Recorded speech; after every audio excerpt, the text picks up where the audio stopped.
Good morning, everyone, and welcome to Cup Chat with Birding with Texas A&M AgriLife Extension Service. I hope everyone out there is doing well. So Maureen and I are guestless today, so it's just us. But we're guestless on purpose, right? Like we didn't try to get a guest for today because we knew this would be our last Cup Chat of the year, and we wanted to do a recap because we had fun doing that last year. Yes. But first, I think we should show everybody our shirts. Yeah, I realized mine was wrinkly on top, so it's okay. So we have matching shirts today. Mine, it's festive but birdie. So I have flamingos pulling a sleigh. And I have penguins on a sled. On a sled. Which flamingos pulling a sleigh would be, that's like, you know how they'll do those, what animal would win, like an alligator versus a lion or whatever? Like thinking about flamingos pulling a sleigh, there's some interesting things to think about there because we're used to reindeer, right? Which are much stronger, but don't actually fly. And flamingos do actually fly. So like how many flamingos would it take to pull a sleigh? Like in a showdown versus flamingos versus reindeer, how would that go for pulling a sleigh? I think we have a large issue here. I think my flamingos would be much better at pulling a sleigh because penguins' legs are very short. So to get the speed to take off with the sleigh, I don't see that working well. No, true. I wasn't thinking about my penguins. I was thinking about like comparing it to reindeer. I was thinking traditional sleigh animals versus the sleigh animals on your shirt. I was not going to add in my penguins because it would have to be an underwater sleigh, a submarine sleigh. Ooh. Yeah. A sleigh marine. A sleigh. Submarine sleigh. We're not going to try to fancify that. Nope. We're done with talking about birds pulling Santa's sleighs for sure, except for on our shirts. So anyways, we thank you all for joining this morning. Remember, if you are joining us on Facebook, comment with your name, or not your name because Facebook tells us your name, but where you're joining us from, the county or the state, for those of you who live out of state. So good morning. We're excited to be here recapping 2021. So if you did not see our social media, we did something new for us just the other day, and we did a grackle roost count together, which I do think that Maureen thought it was funner because I was there. Oh, yeah. Yes. But if we're going to talk about this later in 2022, but if you've never done that, oh my goodness, everyone should go watch a grackle roost. That was an interesting little adventure. And so we had something fun happen yesterday too on the Christmas bird count. So Emily had livestock show duties and couldn't stay for the actual bird count in Uvalde. She just helped me with the roost count the night before, but we, not in the section that I was in, but in a different section, a huge, not a roost, but just huge flocks of white-winged dove went over, like 4,000 white-winged doves. So Emily got to see about almost 10,000 grackles. So it's not quite that many, but that's still just something you don't usually see like that. So that was pretty cool for some of our participants to document. Yes. So. Any really cool things from Christmas bird count? So it was slow. I'm curious to hear how Christmas birds counts have been across the nation, across they're done internationally, across everywhere that they're done, because it was very slow. Thankfully, we had some sparrows because last year, for some reason, there were no sparrows, and we had those this year. But overall, it was a gorgeous day, and the birders were so happy to be out birding in gorgeous weather, and we thought the birds would love it too. But the first 2 or 3 hours were pretty busy. It took us almost an hour just to bird the road to the fish hatchery because it was so busy, and then it just kind of turned off, and so that was weird. But there was a spotted towhee, which is just kind of unusual habitat for that being in town. But there wasn't anything super crazy. Like we had to work hard to get a road runner. We were thrilled at the end of the day when we got a road runner. So it was kind of a weird day, but we had fun and, had some good things that we know are around, like the peregrine falcons that roost on the Uvalde water tower. We found those. My partner, Judy Gallagher, and I found a red-tailed hawk in town eating a pigeon. So that was super fun to get to see. So it was good, but it was a little slow. I'm sure the pigeon didn't feel like it was a fun thing. No, I don't think the pigeon thought that it was fun. No. And especially it ended up dropping the pigeon and we were like, oh no, like the hawk will come back and get it. But then a cat came over and snagged the pigeon and ran with it. So it was exciting. Like that was pretty fun to get to watch. There's a whole day. So let's get back on track. We are recapping 2021 and kind of talking about all that's a recap. We were recapping my day, which happened in 2021. I guess I'm teasing. But continue. Keep us on track. We're moving on from your Christmas bird count. If everyone doesn't know, Maureen is the Christmas bird count compiler for the Uvalde Circle. So if anyone is looking to join a Christmas bird count, I think she's always open for new volunteers. Mm-hmm. You can correct me if I'm wrong, but the fact that you almost made me stay to help kind of made me realize, here's your plug for everyone. Go help Maureen at Uvalde Christmas bird count. She needs it. Normally we're good. It was not on a Saturday that threw us off. So well, but we always welcome new people. So yeah, that's fair. And we love. Okay, so let's kind of go. We'll dive down your Christmas bird count route as our recap to start off. We love Christmas bird counts for new and beginner birders. Yeah. So we think it's a great way to bird with an experienced birder, maybe not at the busiest time of year, but really actively bird and look and evaluate some species. So love Christmas bird count for beginner birders. Now let's talk about something else we did for beginner and new birders that we really loved this year and that was completely new this year. Maureen, can you guess what I'm talking about? I'm thinking we're talking about making the case. Yes. So this year, we went to Texas Master Naturalist Conference and we debuted our Making Our Case for Bird ID presentation. So this was a new thing that we had kind of, I guess I had kind of made it up in on social media and just like randomly. Yeah.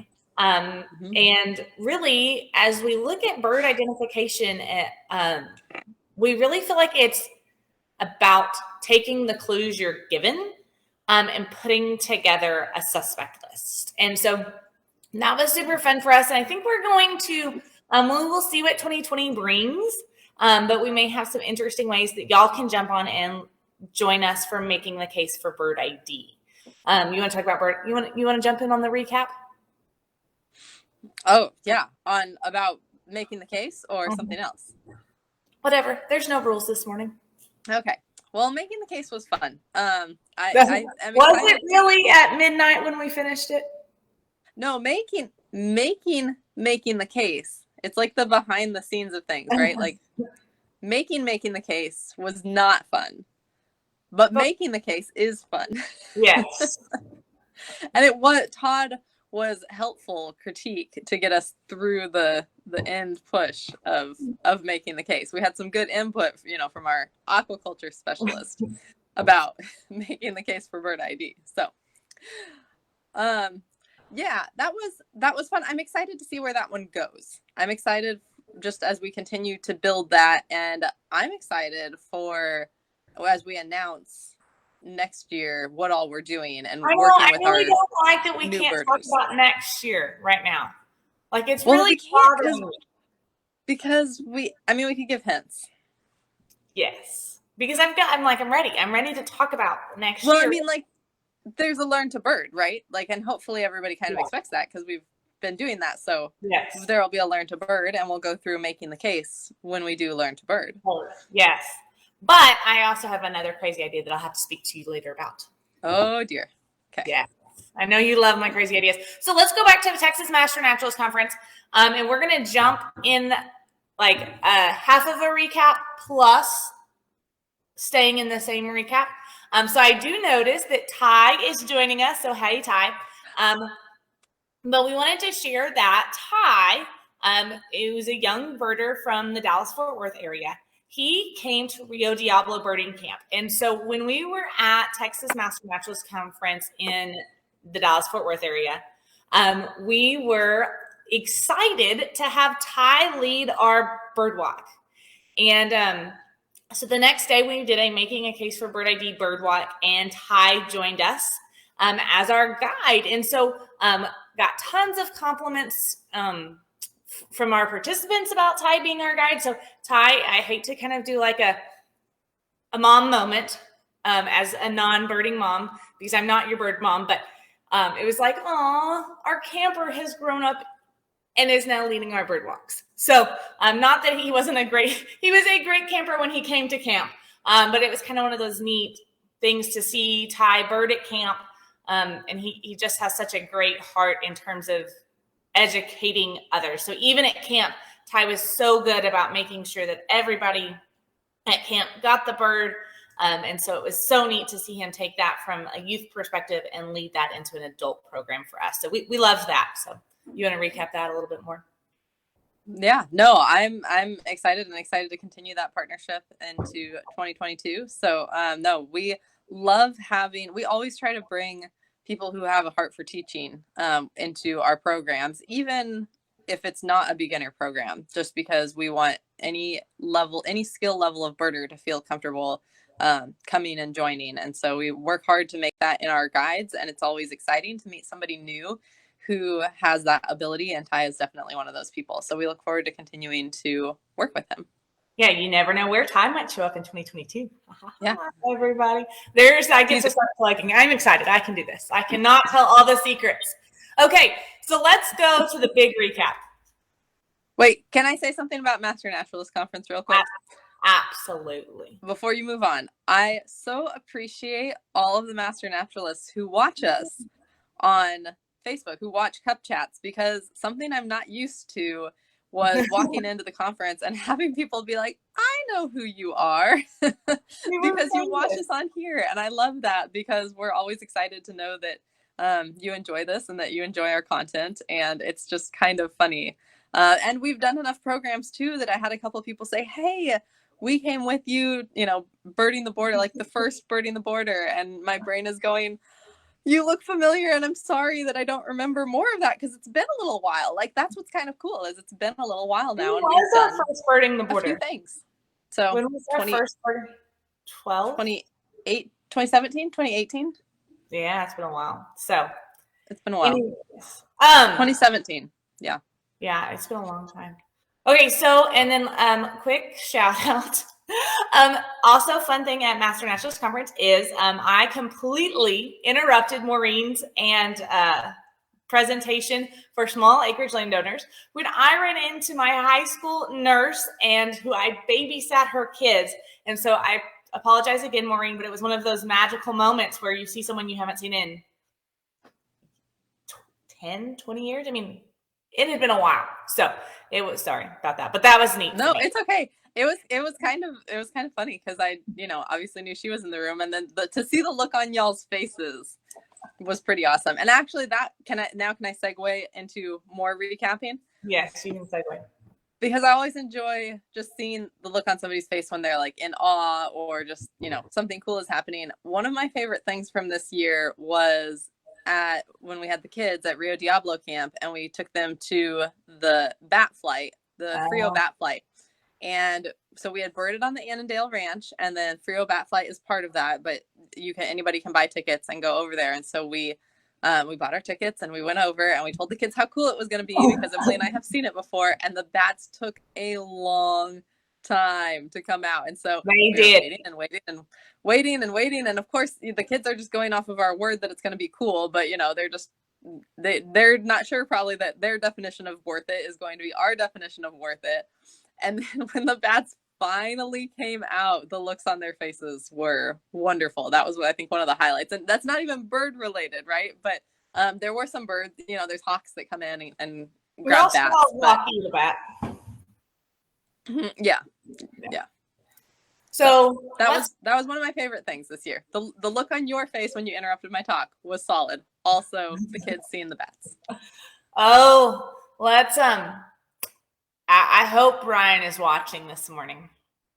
And I hope as I share this, he appreciates me. Because let's recap Birding the Board, or Rio Diablo Birding Camp. This was Brian's idea. And let's just state, we were gone 8 days. What was it? 8 days. 8 days. Seven nights. I don't even remember how long it was. It was a long time. There was a long camp. And then on the first day of camp, We wake up at 4. I don't even know. It was early. And we hiked up the mountain in the dark to see a bird. Then did you see the bird? No, we didn't see the bird. No, but you heard it, right? Heard the bird. It only was like, "Hi, I'm here. Keep walking." Oh wait, I'm not gonna come out. You can walk back down the mountain now. That's how I felt about the Kalima warbler. Felt like he was a very rude bird. We had brought all of these children up the mountain to see him, and he didn't even want to come out. And I had woken up at 4. But then you guys did you see or just hear the Mexican whippoorwill? Sometimes it's hard for me to remember those moments because I'm trying to make sure the kids see or in the right spot, plus don't fall off the mountain.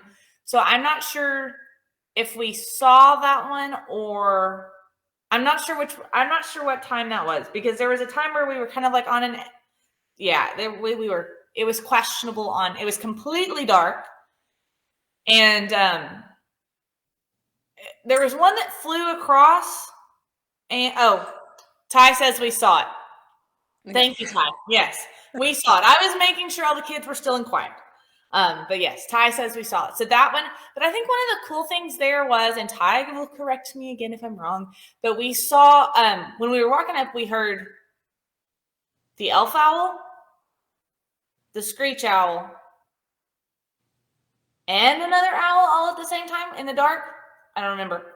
But we heard like 2 or 3 owls going at it all in the same area as we walked up. And that was super neat to me. That was probably my favorite before 5 a.m. birding experience ever. Yes, there is only one Brian. Oh, Brian is watching. Okay. So because how do you know Brian is watching? Wait, I thought you just said yes, there's only one Brian, one birding experience. Oh, no, I was just saying there's only one. This is just I've only ever had one birding experience before 5 a.m. because most of the birding experiences I have before 5 a.m. are making coffee for all of our lovely birders. True. I thought you were saying he was on because I don't want to speak for Brian, but I think if we were to ask him his favorite moment from Rio Diablo camp was when y'all set up mist nets and accidentally caught a nighthawk, right? Then that was the night after the Colima warbler, right? So it was a solid day. Oh, and that night was cool. So when we were at the Prude Ranch, there was an elf owl in the telephone pole, and we got great looks at that one. So that one was on the list for sure. So I loved that. So okay. So let's go ahead. Nope, you go. No, I was going to say, let's talk about, because Rio Diablo camp was super fun, but Rio Diablo next year is going to look a little bit different. And so let's talk about things that people can join next year. So like opportunities for our, well, not. Well, we can't talk about 2022 yet. No. I'm saying let's recap from our adult opportunities this year so that our adults can get excited for next year about the things we do, such as mist netting. That's all we'll say about that. But we didn't do any mist netting this year, but it's super fun and we love that experience. So stay tuned for 2022. Is what this is for 2022. But I want to talk about too my favorite things from Birding the Border, because this was the first year that we made Birding the Border into a festival, and it killed us. And yes, but it was still non-pandemic Birding the Border. It would not kill us. True. Yes. Yeah. We had some challenges launching it and having it be during COVID. But I just was so appreciative of everybody who came out to bird with us and all the landowners that still let us get out and have access to places. Everybody who got to go to, Dolan Falls was absolutely thrilled. And all the places that we birded and saw so many things. The what was it? The Cape May warbler that showed up at Fort Clark. Yeah. And James helping get everybody out of the mud at Fort Clark, and the getting good photography opportunities and having Laura there as our keynote speaker. There were just so many. So inspiring. Laura as the keynote was so inspiring.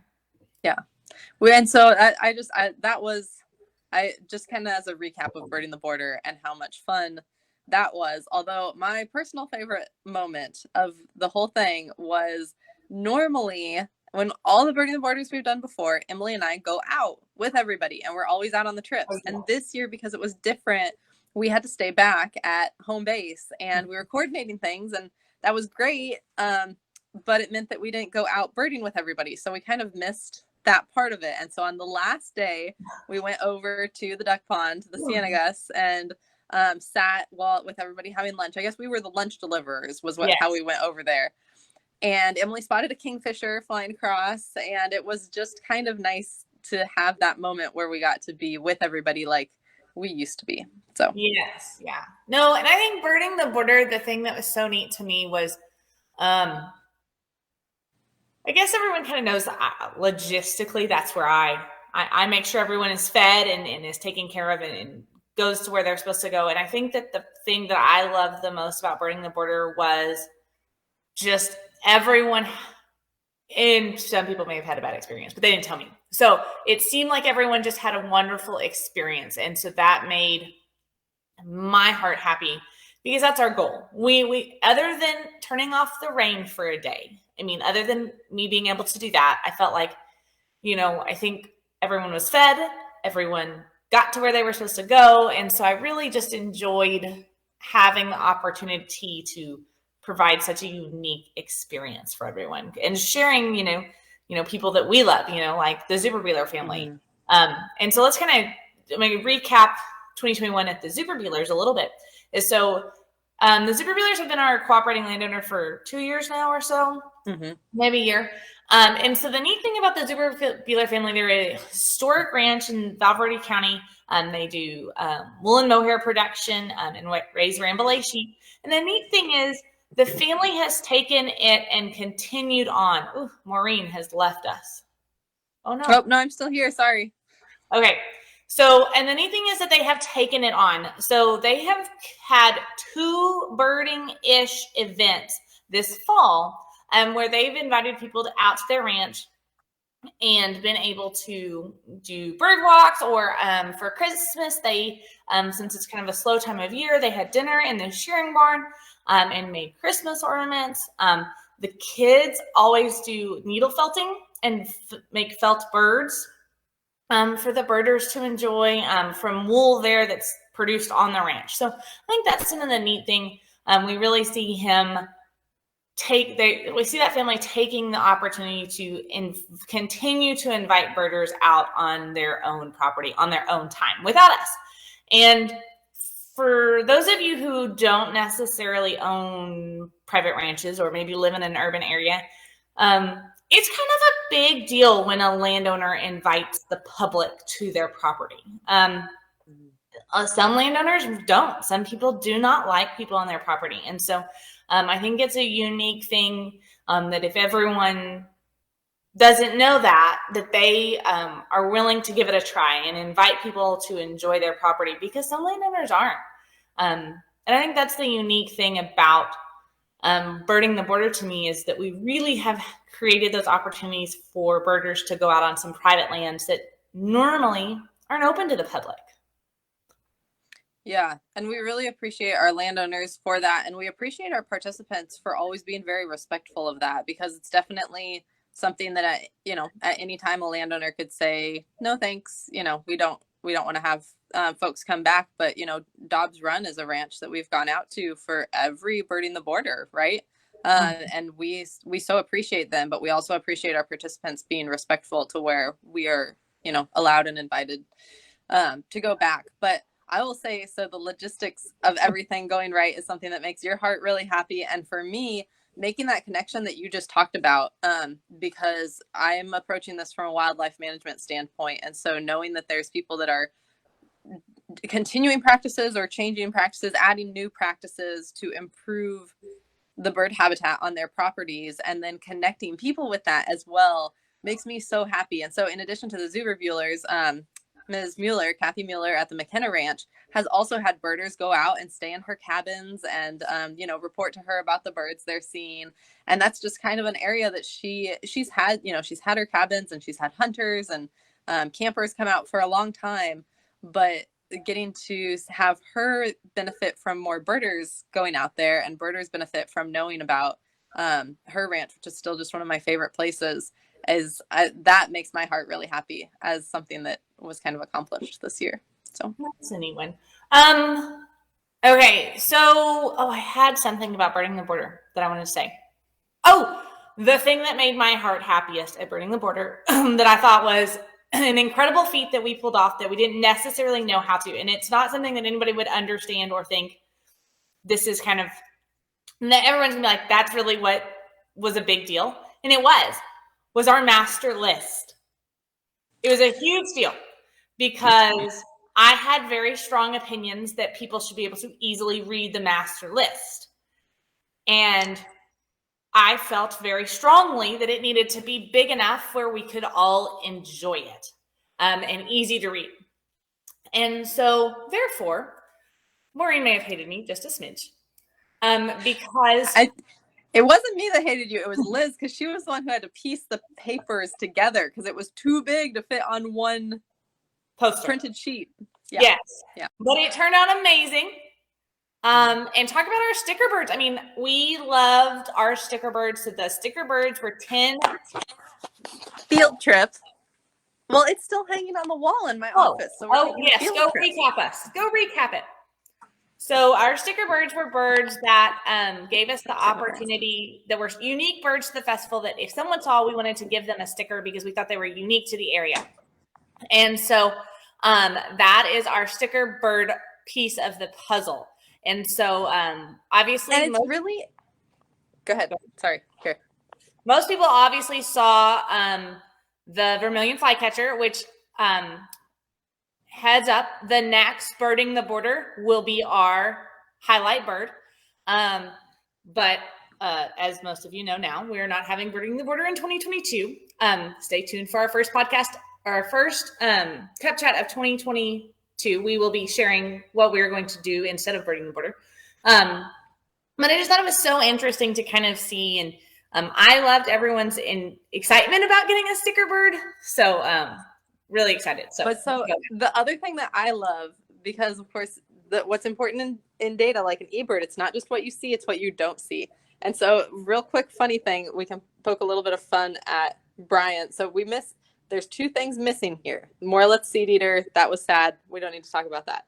Yeah. Black-tailed gnatcatcher, none were seen. And that was funny to me because Romy was out at Zoo Revealer, I think, where it should have been seen, and didn't see one. And Brian was like, how did he not see one? Like, they must have missed it. It must have been out there. And went out later and couldn't find one either. So it was just kind of funny because sometimes you just don't find things. But I loved the sticker birds too. And of course, that was one of those super fun ideas that I was being a grump and wasn't on board with at first. And then Emily convinced me, and I absolutely love our sticker birds now because it's so fun for everybody to see them. And it makes then we displayed it as well so that everybody can see what we saw. And we keep it up here at the Uvalde Center so that we can show off what we did last year. So, yes. So that one was a good one. Okay. Let's jump to recapping. Did we kind of recapped Rio Diablo? Yeah, I was going to recap Cup Chats. Okay, so I will give everyone kind of the numbers of Cup Chat. So last year and this year in 2021, we did 36 Cup Chats. So we know we're Wednesday-ish, and we've been mostly good about, it's busy time of year and we get Wednesday-ish. So we always say we're on most Wednesdays. So I guess technically I did that report last week. So we're at 38 or 30. Anyways, we've had a few more. So, and we're going to recap Cup Chat for the next 10 days. Yes. And so that's what I wanted to say, though, is we're about to recap Cup Chat for the next 10 days by showing our top 10 posts. But I wanted to say, Emily, what was your favorite, regardless of whether it was the most popular, what was your favorite Cup Chat? Because I have a favorite. You have a favorite. Oh, that's hard. It is hard. I mean, I don't have they're all very close. Think about that. That's not fair. How long have you been thinking about that? I don't know, since the drive-in this morning. Oh, so you didn't tell me to think about that. Okay, I should have. See, it's a surprise. It's think on your feet. I'm trying to think. Okay, so I kind of really liked Brian's and I's yesterday, earlier this month, where we did Christmas gifts for birders. That was a good one. It was just kind of was like off the spur of our cuffs, and it was just kind of, it gave me really good ideas for next year's Christmas gift for birders. So definitely 2022, it will be a bang up Christmas gift for birders cup chat. Just everyone wants you to know I'm going to go crazy. I feel very devout about that one now. I don't know. Well, so I have a nerdy favorite, and then I have a like behind the scenes favorite. We're gonna let you go, and I'm gonna pull up the cup chat list and see if you can guess who has the most cup chats. So my nerdy favorites it was almost a tie, but one edged out just for a reason. My nerdy favorite was talking about Zugenruhe with Dr. McWilliams. Ooh, that was because it's such an interesting topic, and we love Dr. McWilliams. He's a great guest. I also really love talking about the range shift in hummingbirds. Ooh, that was a good nerdy one. But the reason that Zugenruhe edges it out is you trying to say Zugenruhe. Yeah, that made that an excellent cup chat. But my behind the scenes favorite of cup chat was the one with you and Stephanie, where Liz and I had to do field work. So I left my phone running a hotspot in a live oak tree on the top of a hill in middle of nowhere, Medina County, with the tablet also hanging from the tree so that y'all could run cup chat through my Zoom account while we did our bird surveys. Well, and that one, talk about the gnats. They were awful, and I just couldn't sit there, and they just kept attacking me. I was attacked by gnats in that one. That was a good one. Yeah, because we recorded it, and then I did some editing to get it up on YouTube, I guess. Like, I think I edited that one. Yes. And watching you deal with the gnats was one of those, like, I mean, I've experienced large clouds of gnats, and there's nothing funny about it, but watching you deal with large clouds of gnats was a little bit humorous. So I'm glad you found humor in that. It's not humorous. You having a baby before birding the border. That was a bit of a challenge. Yeah. I do love baby, but let's be real. There's some cup chats that I missed because of that like I don't, I haven't watched all of them, and so I don't know what I missed. If you were to guess what you thought was our top cup chat, what would you guess that it was? I'm curious as to what everybody thinks about Beyond Birds, because I know one of our top ones was when Terry did Beyond Birds herps, but I don't think that was our very top one. No, not by a long shot. Oh, not by a long shot. Oh, yeah. I mean, it may make the top 10. And do you want me to let me tell you if it makes the top 10? Hold on just a second. I guess you should wait and find out. But I was gonna say, I think you're gonna spoil the surprise for the next 10 days. I think we have to wait. Hold on. Let's see. I'm looking. Okay. So it's going to make the top 10. Yes. Oh, is it? Okay. Herps will make the top 10. Yeah, it's pretty interesting what's going to make the top 10. Well, and we should say that we do have our cup chats already starting to get scheduled for January. I think we're all set, and February is mostly set. And so we're planning out our next year, but we're always open to suggestions for topics. So if y'all love the Beyond Birds, let us know. If you don't like Beyond Birds, let us know, because the numbers of who watches them tells us some, but we also don't know necessarily what we're missing. If there's a topic that y'all want to hear about, let us know. Yeah. Well, and let's kind of recap. So we've had a lot of great guests. So thanks for everybody for being a guest who's come out. I was trying to think. I'm trying to look at my deal to see what. Oh, dang it. What else to recap? So we didn't have Learn to Birds this year. And so part of that is a little bit, I guess recapping 2021, everyone probably knows that I have moved counties. So I used to be the A&R agent in Val Verde County, and I am now the 4-H agent in Gillespie County. So my roles and responsibilities have shifted a lot. I was going to say a little, but a lot. Yes, a lot. And so now I am in Gillespie County. So part of Learn to Bird was the Learn to Bird planning process for this year. We were supposed to have 2 locations, one in Richmond at Long Acres Ranch, and one in Val Verde County at McKenna Ranch. And And then it ended up moving because of the border issue to Kerrville. And so a lot of those kinds of learn to bird time period was happening when I was moving counties. And so kind of transferring. And so that was kind of a hot mess. I mean, I can admit that in 2021, we had a hot mess moment.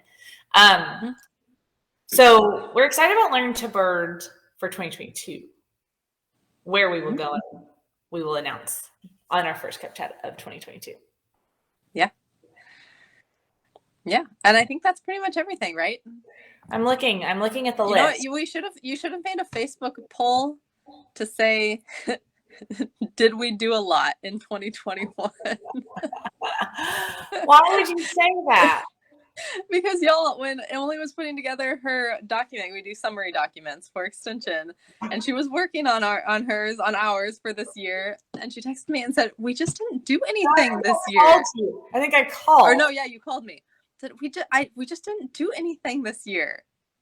No. And I just was mortified. I was like, we didn't do anything, because like the year prior with COVID in 2020, we did a bunch of virtual programs. Because it was COVID. I mean, that's what we did. We just did a bunch of virtual programs, getting ready for Rio Diablo birding camp and birding the border. We did a bunch of virtual things. And so the number of virtual programs just looked exorbitant.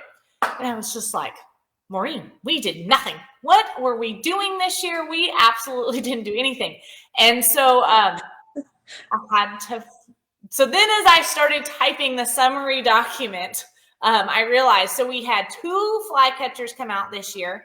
And so if you're not subscribed to our flycatcher, that's our quarterly newsletter that was biannual in 2021. Like we said, we do things most of the time the way we say we do, but sometimes our weekly, biannual, quarterly, those are all subject to change. So this year we're looking forward to flycatcher quarterly. Birding the Border in 2022, we have a replacement event, and we'll be sharing that on our first Cup Chat of 2022. Rio Diablo birding camp we will be doing in 2022. It will look slightly different, and we'll be sharing that exciting announcement as well. Learn to Bird, we will be telling you where we're going in 2022. I'm trying to think of, is there anything? Oh, making the case for bird ID. I have a crazy idea to tell Maureen about making the case for bird ID, and we'll see how that goes. And then we'll share that next week. And then Cup Chats. So we've got a full slate of Cup Chats coming at you, and we're excited about that. We've got Beyond Birds. We're going to continue with our bird ID. I hope y'all have liked that. We have an exciting announcement about Cup Chats for 2022 too. And gosh, it's just been a great year. Oh, she left. Can you see me now? Yep, can see you now. Okay, I can't see you, so we're just going at it blind. But okay. So anything else you want to? Oh, we should probably thank our partners. We had so many partners, so many sponsors: Burns and Beans, HEB, Texas Parks and Wildlife helped us, Audubon, Texas, the Nature Conservancy, the Texas Ornithological Society, our educational object partner, Land, Sea, and Sky. So we've had some wonderful partners that have made Birding with Extension great. Vortex donated a scope for our that we raffled off during our seminars for Birding the Border.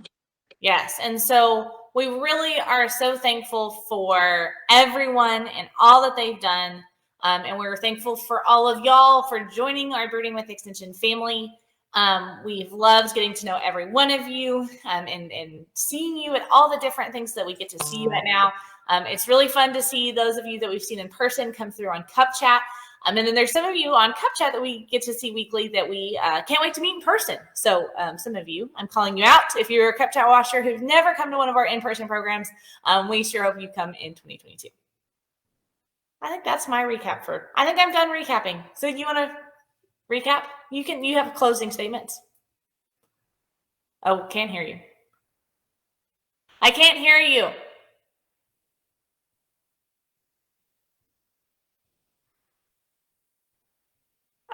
What happened? Got to love technology. Oh, well, Maureen is now muted. So, can you hear me? Okay. So, you can do sign language, and then I can try to interpret your closing remarks and give everybody a laugh. We're good. Everyone's good. She loves everyone. She loves me more, and all of my crazy ideas are always the best. And she says yes to everything that I'm saying now. She does think that we should do a giveaway. That's what she's saying, everybody. I think that's what she said.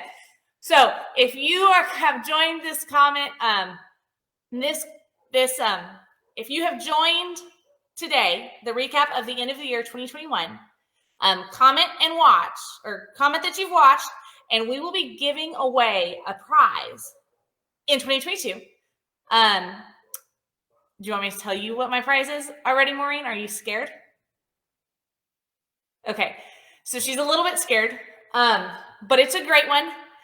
So the winner of today's giveaway, so comment that you've watched, we will draw at our first Cup Chat of 2022, will win access.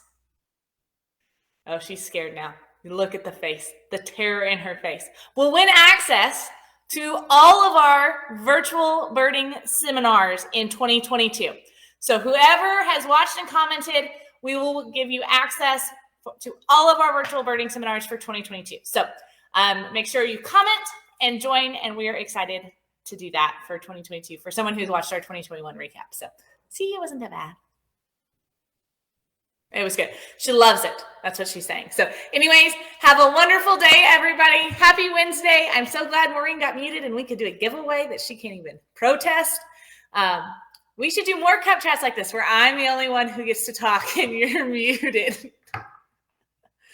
Anyways, happy Wednesday, everybody. We will see y'all in 2022. Our first Cup Chat of the year will be the first week of January. We are off next week. So enjoy. Merry Christmas, happy holidays, and happy birding. Bye, guys.